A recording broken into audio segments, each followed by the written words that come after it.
Just answering questions with WAP text, sort of. Here we go. Now, I'm reading this phonetically for emphasis added. The link below will prove I'm not editing it.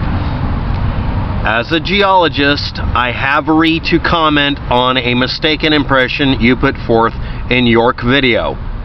Now, at this point, this is probably going to be one of many sentences that will end up being a title. I might use it repeatedly. I want to point out something. Emphasis added.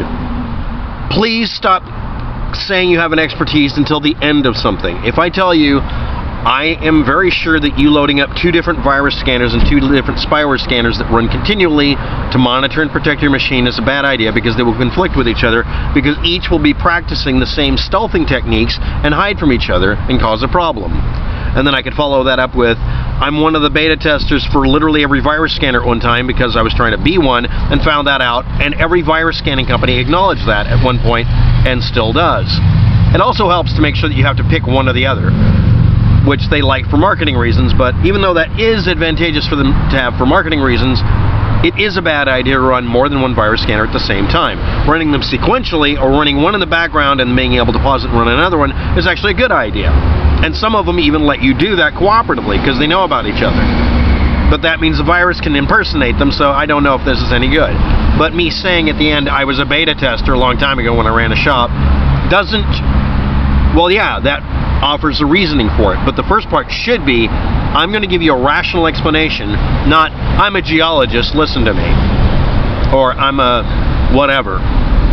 You should state something in such a way that it forces you to compel the person listening to you to really believe what you're saying, based on it being logical, rational, internally consistent, and not based on the, anyway. Just turn on spell check for shit's sake. Anyway, here we go. Older age deposit doesn't mean the gold is deeper in the crust. Okay, technically that's correct because of exposure, such as extremely deep layers, old layers that became the top of the Himalayan mountains. I understand that. And many other extreme cases, and also pretty ordinary stuff 10 feet away from me, literally. But I'm presenting it and saying, give me critique. In York video, structural movement and erosion have recombined to strip the overburden off of most of the primary gold deposits. Overburden is actually correctly defined here, yes, but most people don't use that way. Most normal people, so you should include the definitions. Places like the Canadian Shield where gold were mined from the Precambrian rocks are relatively shallow mines, because that old chunk of Creighton has uplifted and eroded over several 100 million years. In some places in the Midwestern US, similar rock suites occur on the Precambrian sections and would just as easily be gold-bearing. But these rocks are usually thousands of feet in depth and not worth checking radiance out. The patterns of primary gold deposits on those maps generally occur in areas where plate tectonic movement has caused subduction of the oceanic plate under a continental plate, with attendant volcanism and intrusion of large batholiths of granite rocks. But also may be areas where exotic terrains have been welded to the edge of a continent. One example is exotic terrain would be the mid-ocean subduction zone that spawns an island arc of volcanoes. Such a situation creates a suite of rocks that spans the 3 rock types: igneous, metamorphic, and sedimentary. Metamorphic is usually altered over time through physical pressure and heat, but not volcanic, which causes igneous rocks, which is where the rocks are melted, versus sedimentary, which is where it collects under pressure. Now, I'm probably getting that wrong because I haven't seen anybody put all 3 of these in a sentence in about 5 years. Thank you. But please turn on spell check. When such an area comes to a subduction zone under a continent, the terrain mass is most often ejected onto the continent and becomes part of it. Good example of this are just north of you. Much of western Washington State and British Columbia, as well as parts of southern Alaska, are made up of several exotic terrains of younger ages as you travel towards the Pacific in each state or province. Now I'm going to give this person some props. First thing, you didn't go off and say bitch, asshole, blah, blah, blah. Very good. Next, I'm going to do my Joker quote. Never start with a head. Makes everybody fuzzy-headed. But seriously, don't say, oh, I'm a geologist, and then don't run spell check. Next, if you were typing in, again, if you were typing in a different language and just let me do the translation, or included the translation default to English and just hope that it worked, that'd be great. That way I'd have your original words said, spoken, and typed in a very good way. And yeah, this guy's probably right. But I gotta make fun of you. But thanks for posting and boasting. Okay? Alright.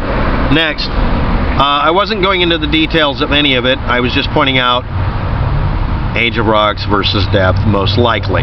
That's usually how it works. But yeah, the other stuff is absolutely what happens too. As far as, and I haven't done a second video, so I guess this will be the second video. Where you find gold, someone pointed out one of them, that had a name that seemed like it would be someplace else, but it's in Africa.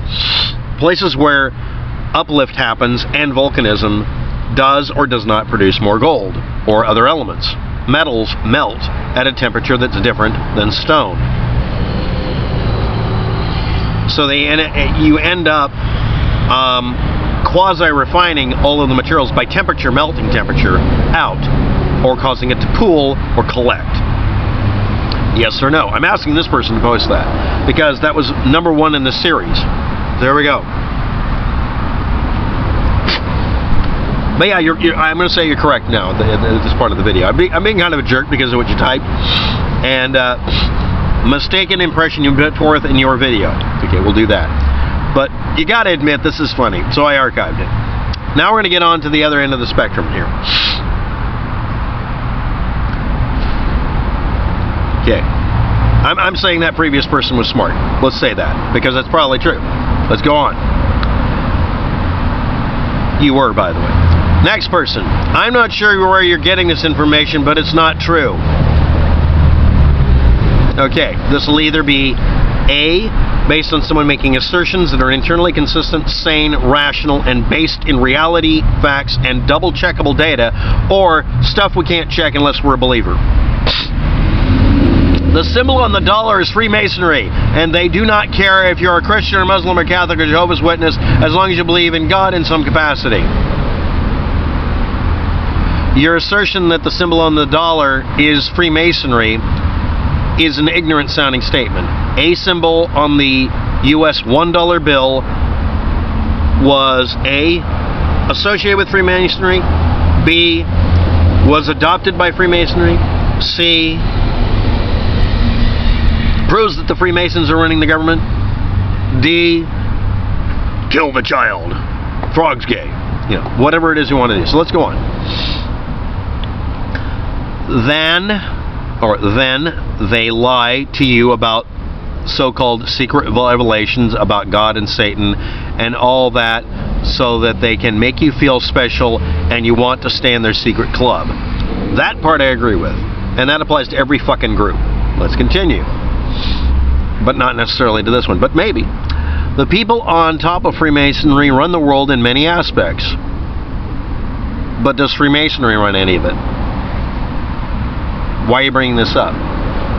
The majority of people running the entire planet are male, but some feminist is going to scream, it's because of the patriarchy, or it's because they had the ability to run the countries, and now we have some countries run entirely by women.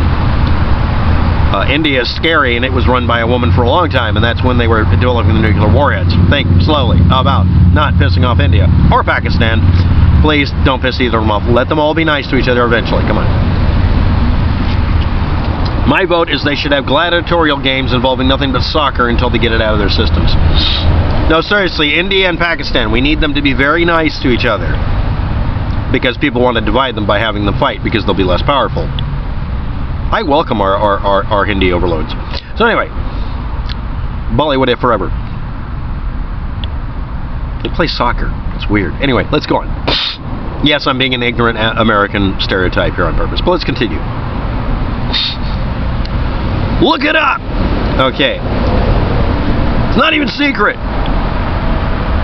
But it's a secret society. Come on. George Washington was a Freemason. So was your mom. Yes, I know I'm saying something ignorant there too. Just like many of our presidents are a part of Bohemian Grove and Skull and Bones, both secret branches of the Freemasons, Knights Templar, Freemasons, Jehovah's Witness, started by the Freemasons. Everything is a Freemason. Okay. That last part could actually be completely true, but I don't want to agree with you because you're making yourself sound like an idiot. You can say that Freemasonry and whatever started the Jehovah's Witnesses and the Knights Templar and Bohemian Grove and Skull and Bones and all this crap if you wanted to. But, you know, the way you're saying it makes people, you're deliberately saying it that way so nobody will listen to you. Just like I'm being a stereotypical stupid American. Scientology started by the Freemasons. No, actually it wasn't. But thanks. That's something I'm actually very, very, very aware of. You're wrong. Mormon Church started by the Freemasons. No, it wasn't. It simply was not. So basically, everything you basically have a group you hate and you blame everything on them, or you're looking for a scapegoat. I am sure you already know this, but I'll say it anyway. I'm a Christian and I'm offended. Okay, now you're assuming that because you're an ignorant fuckhead that you have to be a Christian. That's not a qualification. That's what you shouldn't be I'm ashamed that you claim to be a No, I don't think you're a Christian at all. I'm offended by you slinging an accusation about me and God. No, I'm not slinging any accusation about God. You're a fuckhead. And Christians should say to themselves, you know, I don't care if he identifies as Christian.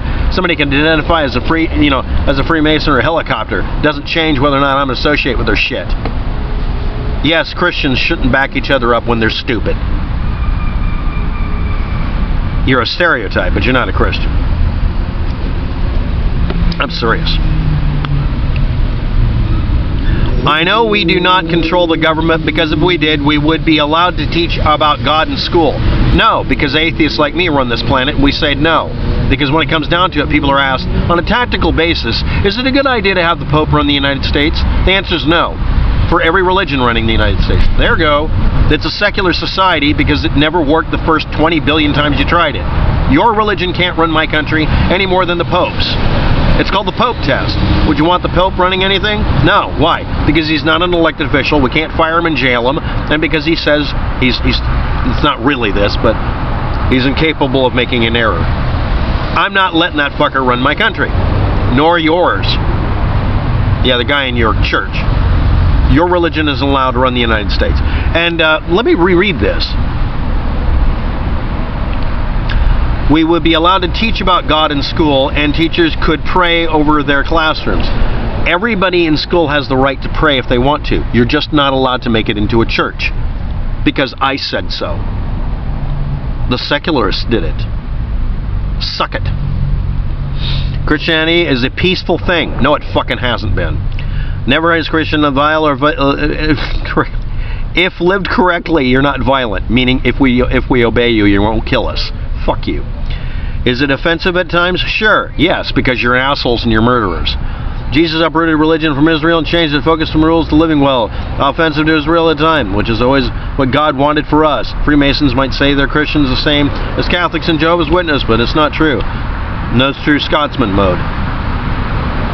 Lick my kilt. Suck my sporran. We can all lie. Yeah, you guys do it a lot. Politicians say they are Christian all the time. Yeah, because they want you to support them blindly instead of looking at the content of the person's soul instead of what they claim to clout themselves with. That doesn't make it true. They have to say that they get more votes. The eye of God on the triangle is used around the world as a Freemason symbol. It's the eye of God. It's not a Freemason symbol. It's a Christian symbol that was shoved into the dollar. Is that what you're talking about? That's a hidden dig at every other religion. It's a Christianity symbol, you cunt.